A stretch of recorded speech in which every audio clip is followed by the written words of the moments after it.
ஓம் நம சிவாய நமக. தென்னாடுடைய சிவனே போற்றி, எந்நாட்டவர்க்கும் இறைவா போற்றி.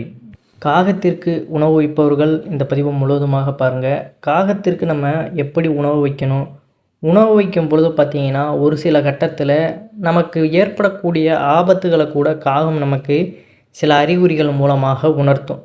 காகத்திற்கு நீங்கள் உணவு வைக்கிறீங்கன்னா இந்த மாதிரியான அறிகுறிகள் எல்லாமே காகம் உங்களுக்கு உணர்த்துகிறதா அப்படிங்கிறதையும் நீங்கள் தெரிந்து கொள்ளுங்கள். இதன் மூலியமாக பார்த்தீங்கன்னா உங்களுக்கு வரவிருக்கின்ற ஆபத்துக்களையுமே நீங்கள் முன்கூட்டியே அறிந்து அதிலிருந்து தப்பித்து விடலாம். தொடர்ந்து காகத்திற்கு உணவு வைத்து கொண்டிருப்பவர்களுக்கு பல நன்மைகளுமே கிடைக்கக்கூடும். சனி பகவானோட அந்த பரிபூரண அருளுமே உங்களுக்கு கிடைத்து எந்த ஒரு கர்மவினையாக இருந்தாலும் அது படிப்படியாக குறையும். இன்றைய பதிவில் காகத்திற்கு உணவு வைப்பதனால் நமக்கு ஏற்படும் நன்மைகளையும் அது கூறும் அறிவுரைகளையும் தான் நம்ம இன்றைக்கு தெரிந்து கொள்ள போகிறோம். நம்மளுடைய சேனலுக்கும் முதன்முறையாக வருவங்க சப்ஸ்கிரைப் பண்ணி மறக்காமல் உங்களுடைய நண்பர்களுக்கும் இந்த பதிவானதை பகிர்ந்து கொள்ளுங்கள். பழங்காலம் முதலே காகத்தை சகுன அறிகுறியாக நம் முன்னோர்கள் கருதி வந்தனர். காகம் பித்ரு அம்சமாகவும் பார்க்கப்படுகிறது. அதனால தான் அமாவாசையில் காகத்திற்கு எச்சில் படாமல் படையில் இருந்து முதல் உணவு வைக்கப்படுகிறது. காகம் கரைவது முதல் எச்சமிடுவது வரை பார்த்திங்கன்னா அனைத்துமே சகுன பலன்களை சொல்லும் என்று நம்பப்பட்டு வந்துள்ளது. அந்த வகையில் காகம் கொண்டு வந்து போடும் பொருட்களுக்கும் பலனுண்டு. அதைத்தான் இந்த பதிவிலையும் தெரிந்து கொள்ளப் போகிறோம். காகம் ஒருவருடைய உடம்பின் மீதோ அவர் பயன்படுத்தும் வாகனத்தின் மீதோ இல்லை குடையின் மீதோ காலணியின் மீதோ செருப்பு போடுறோம் பார்த்திங்களா, அதன் மீதோ தன் சிறகை கொண்டு வந்து தீண்டி விட்டு செல்வது அவ்வளவு நல்லதில்லை.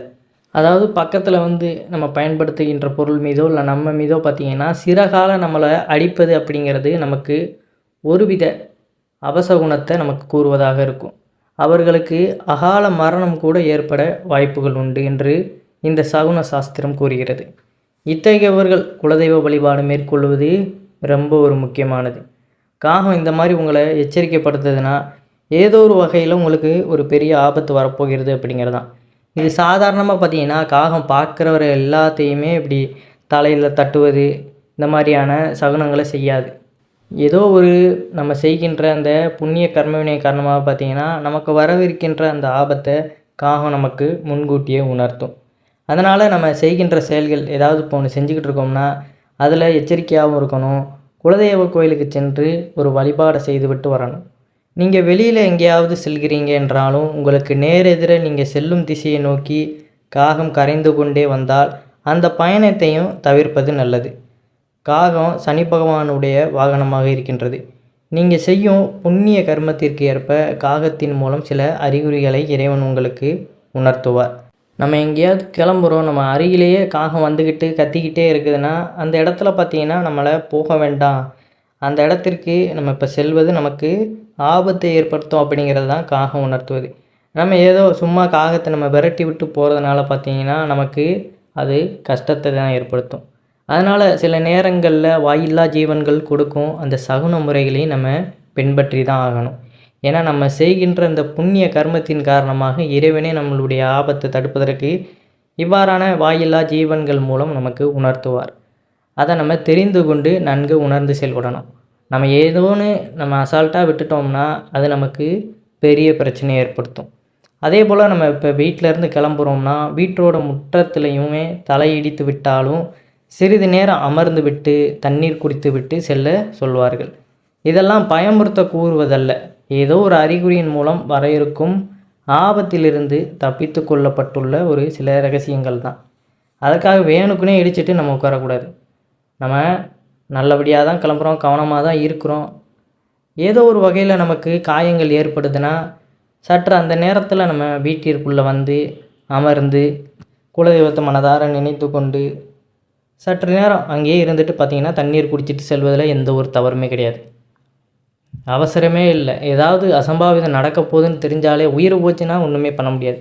அதனால் கொஞ்ச நேரம் பொறுமையாக இருந்து கடைபிடித்து அதற்கப்புறம் செல்வதே மிகவும் சிறப்பானது. அதே போல் காகம் இவற்றையெல்லாம் எடுத்துகிட்டு வந்து போடுதா அப்படிங்கிறதையும் நீங்கள் நோட் பண்ணுங்கள். உங்கள் வீட்டில் காகம் ரத்தின கற்கள், பூக்கள், பழங்கள் போன்ற ஏதாவது ஒன்றை போட்டுவிட்டு பறந்து சென்றால் அந்த வீட்டில் பார்த்தீங்கன்னா ஆண் வாரிசு வர இருக்கிறது என்று அர்த்தமாகும். அதுவே காகம் வீடு கட்டுவதற்கு பயன்படுத்தும் பார்த்தீங்களா, குச்சி, புல், நார், சணல், கம்பு இப்படியான விஷயங்களை கொண்டு வந்து வீட்டிற்குள்ளே போடுதுன்னா அந்த வீட்டில் பார்த்தீங்கன்னா பெண் வாரிசு வரவிருக்கிறது என்று அர்த்தமாகும். இது பூரா பார்த்தீங்கன்னா ஆன்மீக ரீதியாக பழைய காலத்தில் நடந்த உண்மை சம்பவங்கள் தான். அதனால் ஏதோ ஒரு கட்டுக்கதையை கூப்பிட்றாங்க சொல்கிறாங்க அப்படிங்கிறதெல்லாம் கிடையாது. எல்லாமே பார்த்தீங்கன்னா அவரவர் உணர்ந்து செயல்படுத்தி அதை நமக்கு விட்டு சென்ற வார்த்தை முறைகள் தான். அது நமக்கு இன்றைய காலகட்டத்தில் பார்த்திங்கன்னா ஏன் நடப்பதில்லை, பெரும்பாலும் சொல்கின்ற விஷயங்கள் ஏன் நடப்பதில்லைன்னா நம்ம வந்து நிறைய வளர்ச்சி அடைந்து கொண்டு நாகரிக வளர்ச்சிகள் அப்படிங்கிறது பெருகுது. எல்லாத்துக்கும் மரங்கள் அழிச்சிருந்தோம், எல்லா வகையிலையும் பார்த்திங்கன்னா வீடுகள் எல்லாம் கெட்டியிருந்தோம். அதனால் பார்த்திங்கன்னா பறவைகள் அப்படிங்கிறது எண்ணிக்கை குறைந்து விடுகிறது. அதனால தான் இந்த காலத்தில் இந்த மாதிரியான சகுனங்கள் அரிதாக தான் நடைபெறும். கிராமப்புறங்களில் அப்படியான விஷயங்களில் ரொம்ப மரங்கள் இருக்கின்ற பறவைகள் வாழத்தகுந்த இடங்களில் தான் இவ்வாறான விஷயங்கள் நடைபெறுகிறது. அதனால் இதெல்லாம் எங்கே நடக்குது அப்படின்னு கேள்விகள் எழுப்ப வேண்டாம். அதே போல் காகம் உங்கள் வீட்டில் ஈரமாக இருக்கும் மண் அல்லது மணல், பூக்கள், காய்கறி, பழங்கள், நெல், தானியம் போன்றவற்றை கொண்டு வந்து போட்டுவிட்டு சென்றால் அந்த வீட்டில் அந்தந்த பொருளுக்குரிய லாப பலன்கள் கிட்டுமாம். காகம் தனது குஞ்சுக்கு உணவு கொடுப்பது போல் நம்ம அதை பார்த்தோம்னா அது சுபசகுனம். நம்ம காகத்தோட அந்த குஞ்சு இருக்கும் பார்த்தீங்களா, அந்த குட்டிக்கு அது உணவு கொடுக்கறத நம்ம பார்ப்பதே ஒரு நல்ல சகுனம். அதை நம்ம பார்த்து விட்டு வெளியே செல்கிறோம்னா நம்ம செல்கின்ற காரியம் சுப லட்சணத்தோடு நடக்கும் அப்படிங்கிறது. நல்ல நல்ல விஷயங்கள் எல்லாம் உங்கள் வீட்டில் நடைபெறும் என்பதை இதன் மூலமாக நம்ம தெரிந்து கொள்ளலாம். ஏன்னா அரிதாகத்தான் இவ்வாறான விஷயங்களை நம்ம பார்க்க முடியும். நம்ம எவ்வளோ நேரம் காத்திருந்தாலுமே ஒரு விஷயம் நமக்கு நடக்காது. ஆனால் சும்மா நம்ம ஒரு விஷயத்தை அதை நினைக்காமே நம்ம செல்வோம், திடீர்னு அது நடக்கும். அப்பேற்பட்ட விஷயங்கள் அப்படிங்கிறது பார்த்திங்கன்னா எதிர்பாராத நேரத்தில் தான் நடக்கும். அதனால் இந்த மாதிரியான விஷயங்கள் நம்ம கண்ணில் தென்பட்டால் அதை நம்ம நல்ல முறையில் எடுத்துக்கிட்டு நம்ம செய்கின்ற செயல்களில் நல்ல ஒரு எண்ணத்தோடு செயல்படணும். அதே போல் கெட்ட சகுனங்கள் காகம் நம்ம வீட்டில் இவ்வாறான விஷயங்கள் செய்துனா இது கெட்ட சகுனங்களாக கருதப்படும். உங்கள் வீட்டில் இருக்கும் பாத்திரம் போன்ற ஏதாவது ஒரு பொருளை காகம் கொண்டு செல்ல நேர்ந்தால் அது அபசகுனமாகும். உங்கள் வீட்டில் இருந்து கொண்டு காகம் சூரியனை பார்த்து கரைந்து கொண்டே இருந்துச்சு, அதாவது கத்திக்கிட்டே இருந்துச்சுன்னா பார்த்தீங்கன்னா அதுவுமே அபசகுனம். நம்ம எவ்வளோ விரட்டியுமே காகம் செல்லாமல் சூரியனை பார்த்து அது கரைந்து கொண்டே இருந்ததுன்னா நமக்கு ஏதோ ஒரு ஆபத்து வரவிருக்கிறது அப்படிங்கிறதான். நம்ம ஏதாவது ஒரு விஷயத்தை தொடங்குகிறோம், இல்லை வீட்டில் ஏதாவது நல்லது நடைபெற்றாலுமே அதில் ஏதோ நமக்கு ஒரு அபசகுனம் ஏற்படும் அப்படிங்கிறதையும் நம்ம தெரிந்து கொள்ளணும்.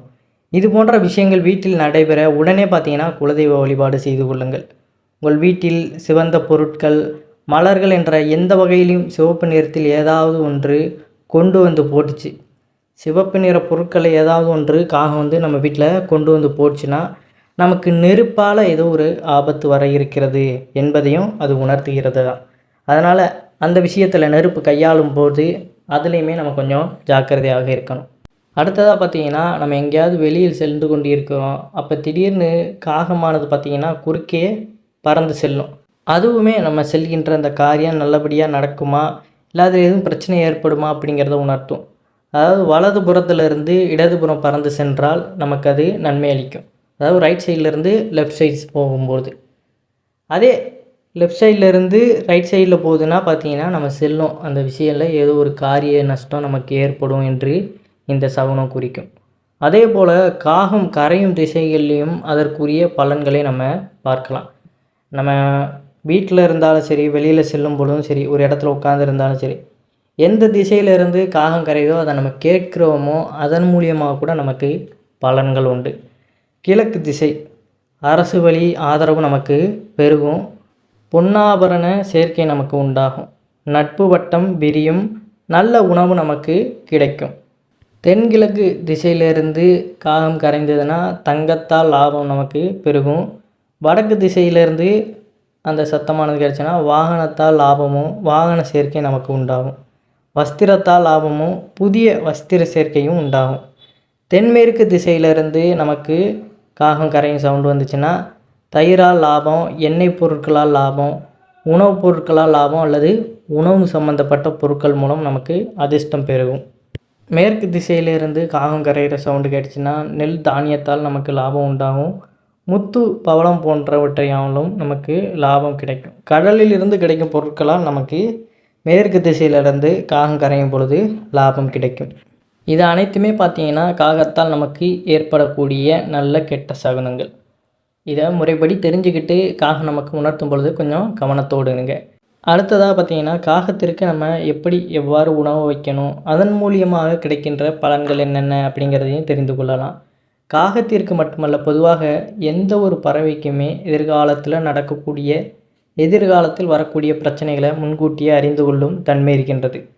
ஒரு இடத்துல பார்த்தீங்கன்னா இயற்கை சீற்றங்கள், ஏதாவது இயற்கை சம்மந்தப்பட்டமான பேரழிவுகள் ஏற்படுதுன்னா அந்த இடத்துல பார்த்தீங்கன்னா ஒரு ஜீவராசி கூட இருக்காது, வாயில்லா ஜீவராசிகள். அது அனைத்திற்குமே பார்த்திங்கன்னா நில அதிர்வுகள், காலநிலைகள் மாற்றம் எல்லாத்தையுமே அறிந்து கொள்ளக்கூடிய தன்மைகள் உண்டு. மனிதர்களுக்கு தான் பார்த்திங்கன்னா அதை டக்குன்னு புரிஞ்சுக்கிட்டு அதை இது பண்ண தெரியாது. ஆனால் ஜீவராசிகளுக்கு அது முன்கூட்டியே அறிந்து எங்கு சென்றால் அது பத்திரமாக இருக்க முடியுமோ அங்கு சென்று விடும். பெரும்பாலும் இயற்கை சீற்றங்களை பார்த்திங்கன்னா விலங்குகள் அவ்வளோவா இறந்து போகாது.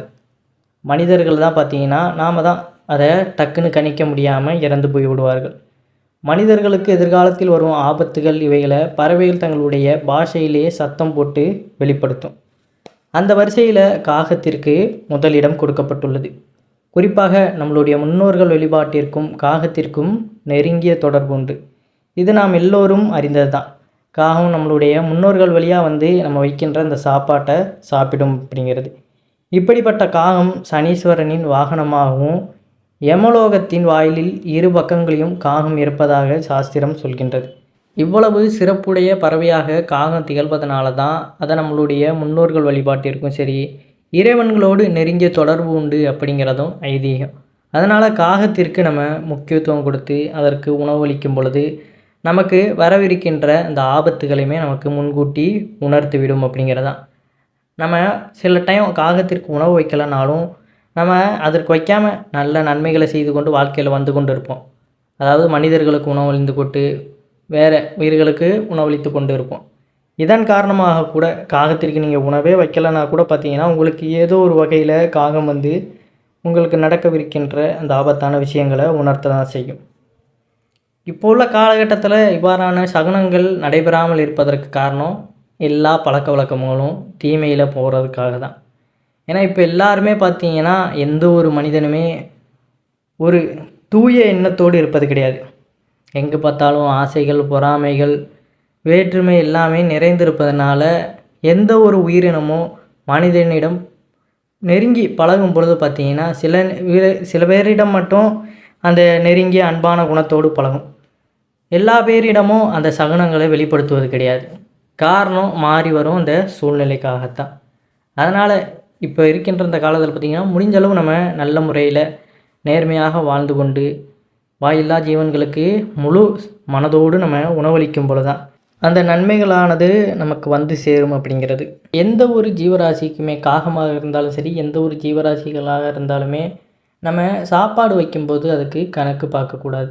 தினம் தினம் காகத்திற்கு சாப்பாடு வைங்க. எந்த நேரத்தில் நம்ம எப்படி வைத்தாலும் அது தவறு கிடையாது.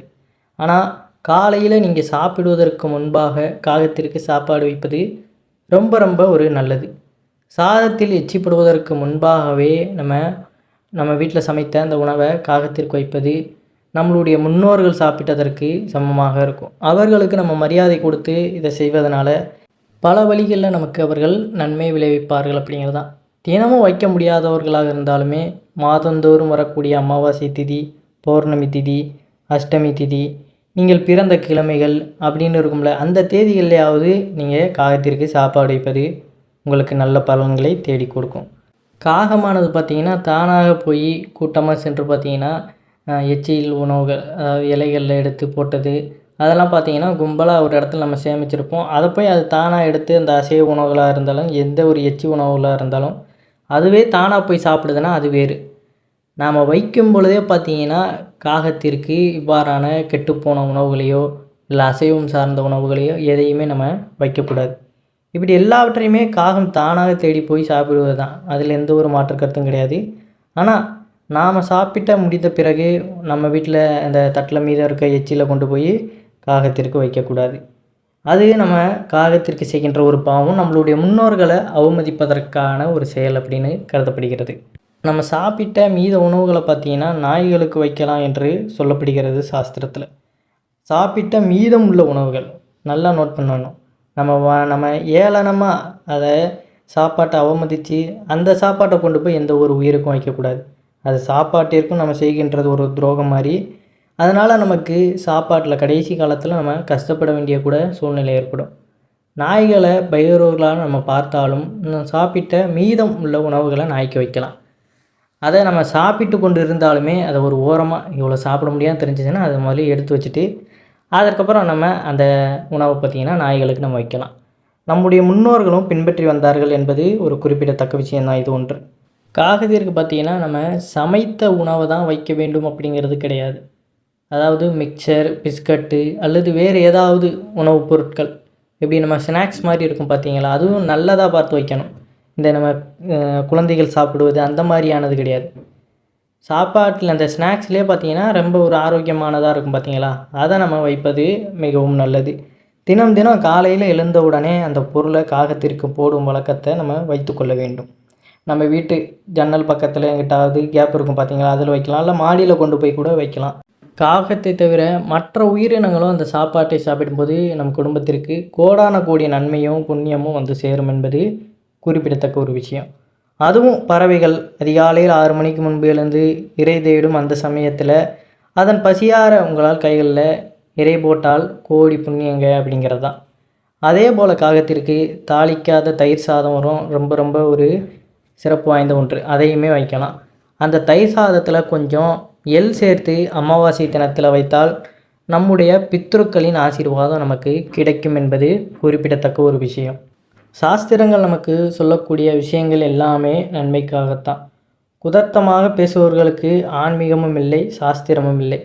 ஏன், எதுக்கு, இதை இப்படி ஏன் பண்ணணும், இதில் என்ன கிடைக்க போகுது, அப்படி இப்படின்னு வீண்டா விவாதங்களை ஏற்படுத்துவாங்க. சில பேர் இதெல்லாம் செய்ய மாட்டாங்க, ஆனால் வாழ்க்கையில் நல்லா தான் இருப்பாங்க. அது அவர்களுடைய கர்மவினை, அதை நம்ம ஒன்றும் சொல்ல முடியாது. ஏன் நாங்கள் இதெல்லாம் பண்ணலை, நாங்கள் நல்லா தானே இருக்கோம் அப்படின்னு கூட சில பேர் சொல்லுவாங்க. அதெல்லாம் நம்ம காது கொடுத்து கேட்டுக்கொண்டு இருந்தோம்னா நம்ம செய்கின்ற விஷயங்களில் கவனம் செலுத்த முடியாது. நம்பிக்கை உள்ளவர்கள் மட்டுமே மேல் சொன்ன இந்த பரிகாரத்தை பின்பற்றி பலன் பெறலாம் அப்படிங்கிறதான் நிதர்சனமான ஒரு உண்மை. அதனால் வேண்டா விவாதத்தை தவிர்த்து நம்மளுடைய முன்னோர்கள் வழியில் பின்பற்றிய விஷயங்களை நம்ம பின்பற்றுவது நல்லதான். இந்த மாதிரியான ஆன்மீகம் சார்ந்த பதிவினை தொடர்ந்து கேட்பதற்கு நம்மளுடைய சேனலையும் சப்ஸ்கிரைப் பண்ணி வச்சுக்கோங்க. மறக்காமல் இந்த வீடியோக்கு ஒரு லைக் பண்ணிவிட்டு ஆன்மீக விஷயங்களில் அதிக நம்பிக்கை உடைய உங்களுடைய நண்பர்களுக்கும் இந்த பதிவை பகிர்ந்து கொள்ளுங்கள். அனைவரும் இன்று போல் என்றும் இறையருள் பெற்று நலமுடன் வாழ வேண்டும். நன்றி, வணக்கம். ஓம் நம சிவாய நமக.